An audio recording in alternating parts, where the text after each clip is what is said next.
আল্লাহ বলে, বান্দা আমার মতো দয়ালু মনিব থেকে কেড়ে তোরে আলাদা করে দিল। মা গাররাকা, আরে বান্দা আমার থেকে কেন আলাদা হলি? আমি কি অপরাধ করেছি? সারাদিন আসমানে আলো দিয়ে আমি অন্যায় করছি? আজ আবার রাতের বেলা ঘুমের পরিবেশের জন্য অন্ধকার করে দিয়ে আমি অপরাধ করছি? মা গাররাক, এই যুবক, তোমার কাছে তোমার মালিক অপরাধ কি করছে বল না বেটা, বল। কেন সেজদা করলি না ভাইয়া?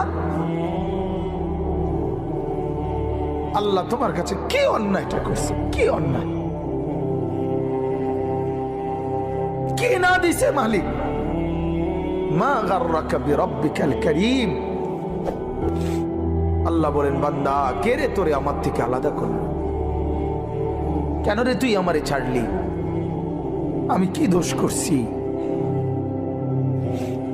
হাদিসের মধ্যে আছে, লাইসা মিন ইয়াউমিন ইল্লা ইউরাদু আলা নবী সাল্লাল্লাহু আলাইহি ওয়াসাল্লাম আমালা উম্মতিহি গুদওয়াতান ওয়া আশিয়াতান। শোনো যুবক, আল্লাহর নবী বলেন প্রতিদিন দুইবার, সকালে একবার, সন্ধ্যায় একবার, আমার উম্মতের আমল আমি রাসূলের সামনে ফেরেশতারা পেশ করে।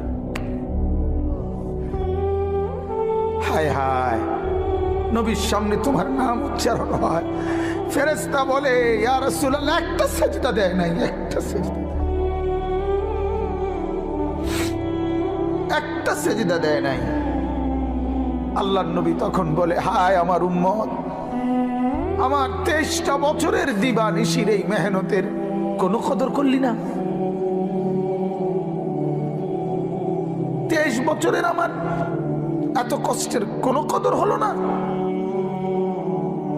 হাসরের ময়দানে নবী, দোস্ত শুনেন, হাসরের ময়দানে আল্লাহর নবী তার পিঠ দেখাবে, পিঠ, নবী তার পিঠ দেখাবে, পিঠ দেখায়া বলবে, উম্মত দেখ আমার পিঠ, চালনির মতো ছিদ্র ছিদ্র করে ফেলছি। তায়েফের বাচ্চারা যখন আমার পাথর মারছে, ওই পাথরের আঘাত সইতে গিয়ে। সেদিন দেখবেন